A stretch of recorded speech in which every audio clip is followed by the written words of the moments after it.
Oi, eu sou o Matheus e eu sou mais um brasileiro aqui na Europa. No vídeo de hoje eu vou falar sobre assessoria. Se você pensa em morar fora do Brasil, provavelmente em algum momento você vai se questionar se você deve ou não contratar uma assessoria. Então vou fazer esse vídeo que talvez isso possa te ajudar a decidir.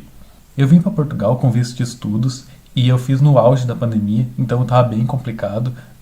De vez em quando tudo fechava, daqui a pouco abria e fechava de novo, era uma insegurança. Então por isso eu resolvi contratar um escritório de advocacia especializado no assunto para me auxiliar. E foi o que eu fiz. Eu pesquisei na internet qual era o melhor, ou um dos melhores, e eu não vou dizer nomes aqui, mas se você procurar por visto, morar fora do Brasil, cidadania portuguesa, qualquer tipo desses termos, você vai cair nesse escritório, que é o mais conceituado no Brasil. A primeira coisa que eu tive que fazer foi assinar um contrato, e no contrato já estava escrito que era um golpe. Desculpa, mas é um golpe, porque tá assim, a forma de pagamento são 3 parcelas, e a primeira parcela eu pago no ato da assinatura, a segunda um mês depois, e a terceira está atrelada ao visto. Se eu ganhar o visto, ou quando eu ganhar o visto, eu pago a última parcela. E eles dão essa desculpa, que é pra, tipo, a gente quer muito essa terceira parcela, então a gente vai trabalhar bastante para te ajudar, para te ganhar o visto e a gente receber essa parcela. Na prática, não foi isso que eu senti. Na prática, eles ganharam 2 parcelas sem fazer absolutamente nada e cagaram para mim. Então, se eu ganhasse ou não ganhasse o visto, azar, eles já tinham 2 parcelas no bolso.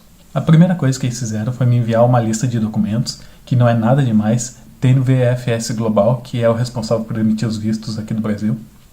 Então, se você pesquisar, se você quiser fazer por conta, você vai achar rapidamente esses documentos. Eu até vou botar o site na descrição para facilitar ainda mais. E a única coisa que eles me ajudaram, entre aspas, é que os antecedentes criminais eu não precisava autenticar. Eles falaram que eles iam fazer para mim. E eu achei bom, bacana, e estão me ajudando, né? É um processo a menos que eu tenho que fazer. Então eu reuni todos os documentos que pedia e enviei para eles. Depois de uma semana que eles receberam meus documentos, sem nenhuma resposta, eu entrei em contato com eles e eles falaram que o cartório onde eles estavam tentando autenticar o documento não estava conseguindo fazer essa autenticação, porque não sei se você sabe, os antecedentes criminais você tem que autenticar ele no site da Polícia Federal e o site estava com bastante estabilidade, vivia caindo e tal, e eles não estavam conseguindo. Realmente, naquela época o site estava ruim, eu tentei fazer isso, o site vivia caindo, mas dava para fazer. Você apertava F5 umas 5, 6 vezes e você conseguia. Eu consegui fazer diversas vezes esse processo. E eles falaram que não, que o cartão não estava conseguindo, e foram me enrolando. E ficou 2 semanas nisso. Eu já estava com muita pouca paciência, porque eu podia ter feito esse processo. Depois de 3 semanas, ou seja, uma semana eles ficaram calados, não me falaram nada, 2 semanas me enrolando, finalmente eles fizeram a autenticação e mandaram meus documentos para o consulado. Quando o consulado recebeu os documentos, acho que no dia seguinte eles me mandaram um e-mail dizendo que o meu PB4 estava errado, que veio no nome de outra pessoa. O PB4 eu tenho um vídeo que fala sobre isso, mas é um documento que eu faço na internet, então eu peguei e mandei uma cópia digital para eles, foi rápido. Como foi aqui no Brasil, não precisava apostilar. Se fosse em Portugal, né, tem que ter ele apostilado. Aqui no Brasil não precisa do apostilamento, então enviei a cópia normal para eles e foi tudo ok. Então eu entrei em contato com esse escritório que eu contratei para falar sobre isso, né, para reclamar, e eles me pediram desculpa porque isso nunca aconteceu e foi culpa do estagiário. Assim, em primeiro lugar, isso nunca me aconteceu, não é desculpa. Imagina, eu atropelo uma pessoa, a pessoa está toda caída, machucada no chão, eu vou lá, chego nela e falo, isso nunca me aconteceu. Magicamente as feridas da pessoa vai sarar, ela vai se levantar e vai sair andando.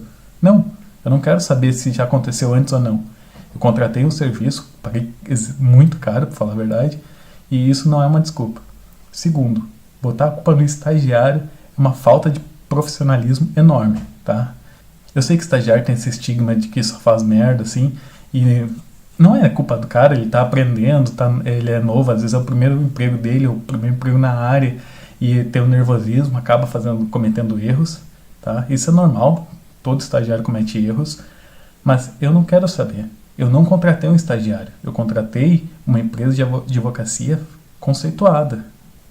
Se você oferece um serviço e você tem estagiários, você é responsável pelos erros do seu estagiário, ok? Isso é em qualquer lugar. Se você contratou um funcionário, você é responsável pelos atos do seu funcionário. Se o seu funcionário fez merda, a culpa é sua. Eu estou te contratando, eu não estou contratando o estagiário, não estou contratando o seu funcionário. Então não me interessa se foi o estagiário que fez a cagada ou não. Isso não é desculpa. Se você quer fazer um serviço bom, se você quer ser profissional, você diz: olha, fui eu que errei, foi nosso escritório que errou. Não passar a culpa para alguém que está começando, um estagiário que às vezes nem existe, é só uma forma de tirar o peso da culpa, sabe? Assim, eu achei isso horrível, mas eu também não ia ficar me estressando, porque nessa altura o consulado já tinha meus documentos, então estava mais tranquilo. Então o próprio consulado marcou uma data para me pegar o visto, foi 2 semanas que eles me deram de prazo, e foi bem tranquilo. Eu fui lá, tive que esperar um pouquinho, mas pouca coisa, entreguei o passaporte, eles colaram o visto lá, e na hora eles já marcaram para mim uma reunião no CEF aqui de Portugal, que é muito importante, porque quando eu chego com o visto aqui, depois eu tenho que ir no CEF para conseguir autorização de residência aqui em Portugal. Então o próprio consulado já marcou essa reunião para mim. Feito isso, eu já estava tranquilo, né? Eu já tinha o visto, já tinha passagem, hotel, tudo em ordem. Eu entrei em contato de novo com esse escritório para falar como é que foi e tal. E eles falaram para mim que na entrevista do CEF eu precisava de uma lista de documentos que era muito importante, que era bem complicada, e tipo, eles botaram medo em mim. E assim, eu já tinha pesquisado, se tu entrar no site do CEF tem lá os documentos, é bem simples, no VSF Global tem os documentos, é basicamente a mesma coisa que você usou para fazer o visto, você tem que apresentar aqui, porém tem que estar apostilado, porque os documentos aqui só valem se tiver apostilado. Eu fiz um vídeo falando sobre apostilamento também.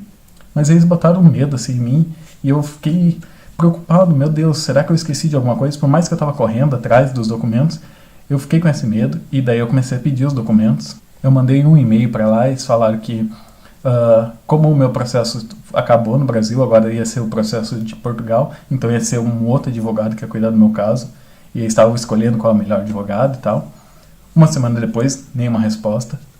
Na segunda semana, eu comecei a mandar e-mails mais seguidos, tipo, tá, e aquela lista de documentos, eu tô precisando, cadê aquela lista? Cadê aquela lista?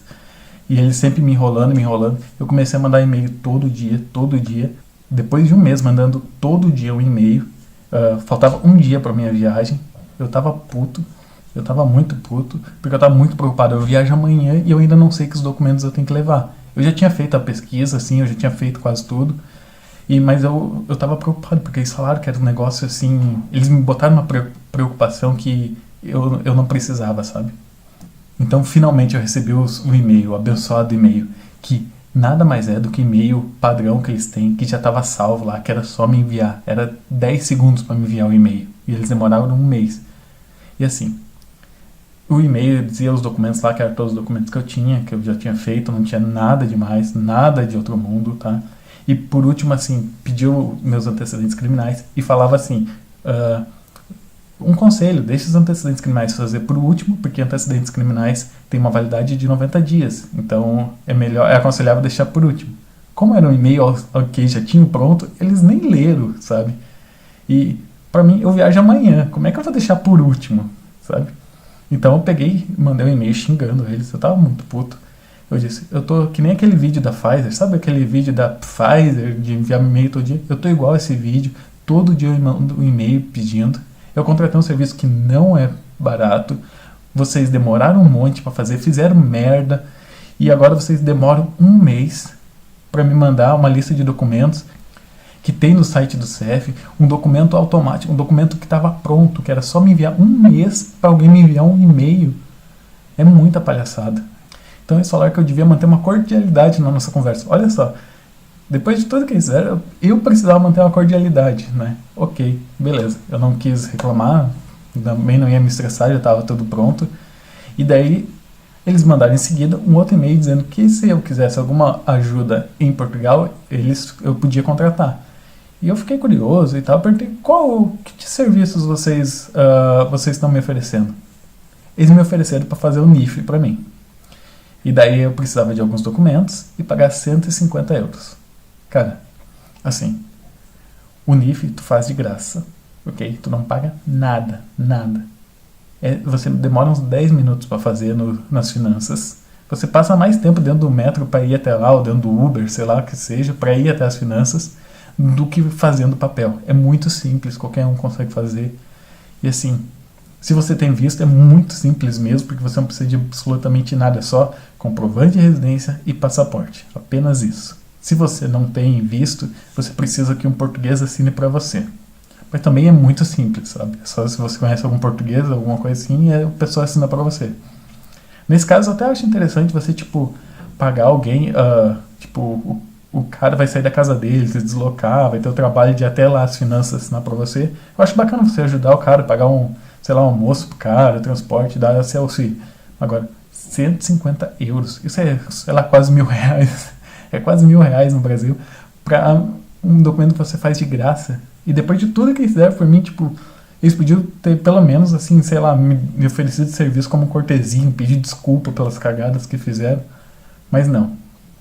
Eles ainda queriam ganhar mais em cima de mim. E assim, o meu caso ainda é uma exceção, não foi tipo eu tive azar. Pelo que eu andei pesquisando, isso é a regra. Quase todo mundo sofre com isso. Contratar uma assessoria é um tiro no pé. Pelo menos é a minha experiência da maioria do pessoal com quem eu conversei. Primeiro, que é um serviço que você não precisa, você faz tudo por conta. Sai muito mais barato se você fizer por conta. E quando você faz, você está preocupado com aquilo, você vai se empenhar em fazer o negócio correto. A assessoria não. Ainda mais se você pegar uma que nem a minha, que já ganhou 2 parcelas sem fazer absolutamente nada, para que eles vão trabalhar? Assim, se você fizer um outro contrato, de repente, que você paga tudo se você conseguir o visto e tal, talvez valha a pena. Mas eu particularmente acredito que não vale a pena. Assim, eu contratei, como eu disse, porque estava numa época muito ruim de pandemia. Então, o consulado de vez em quando fechava e abria e estava muito indeciso. Então, por isso eu contratei. Nesse caso específico, eu acho que talvez até vale contratar uma assessoria. Porque, por exemplo, a gente está em novembro e tem muitos estudantes do Brasil inscritos na minha universidade que ainda não chegaram aqui. Simplesmente porque ainda não conseguiram emitir o visto. Tem uma fila enorme, está bem complicado. Então eu consegui sair na frente e para mim foi bom. Mas se eu tivesse feito por conta, eu também estaria aqui, sabe? É porque eu fiz bem no começo. Assim que abriu o consulado, eu consegui fazer. Não foi culpa da assessoria, não foi mérito da assessoria. Muito pelo contrário, porque eles só me enrolaram. Demoraram 3 semanas para enviar o documento que eu teria feito no mesmo dia. Então teria sido muito mais rápido ainda se eu tivesse feito por conta.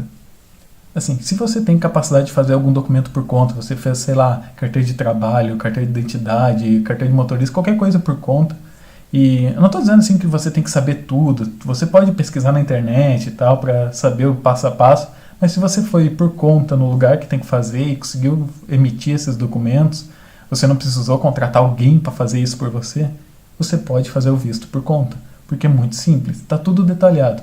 Se você entrar nos sites que fazem, como eu falei, você entra no consulado, no site do consulado, no VSF Global, que emite os vistos. Na verdade, quem emite é o consulado, né? Eles fazem o pedido. Mas enfim, se você entrar lá, está tudo detalhado, o que você precisa, os documentos, e é muito simples. Mas assim, se mesmo assim você quiser contratar uma assessoria, vai de você, né? Isso é uma questão pessoal minha, cada um é livre para fazer o que quiser, eu realmente não recomendo. E no meu caso eu vim com visto. Tem gente que contrata assessoria porque vai vir sem visto e tem medo, e é muito pior, porque quando você não tem visto, você fica ilegal aqui, daí sim que eles cagam para você, porque você não pode nem reclamar, você está ilegal no país, sabe? Então isso fica muito pior. Vender assessoria virou um negócio tão simples assim, que hoje, se você entrar no YouTube, no Instagram, tá cheio de gente vendendo assessoria. E também não contrate assessoria de YouTuber, de Instagramer, de qualquer outra coisa, porque se o cara passou por tudo isso e tá te vendendo uma assessoria, o cara é muito falcatrua, tá? É mau caráter. Porque, por exemplo, eu passei por isso, eu sei como é fácil tu conseguir os documentos. Imagina eu cobrar para ajudar alguém, sabe? É mau caratismo da minha parte. O único jeito de eu cobrar é se eu começar a botar medo na pessoa, para a pessoa se sentir coagida a contratar um serviço, e daí eu vou lá e vendo essa assessoria. É mau caratismo. Então eu recomendo ficar longe de youtubers. Se o youtuber começar a vender assessoria ou e-book ou qualquer coisa do tipo para te ajudar, fique longe que você vai quebrar a cara. Eu conheço muita gente que quebrou a cara assim. E, enfim, esse é o meu relato, essa é a minha experiência. Espero que tenha te ajudado e até o próximo vídeo.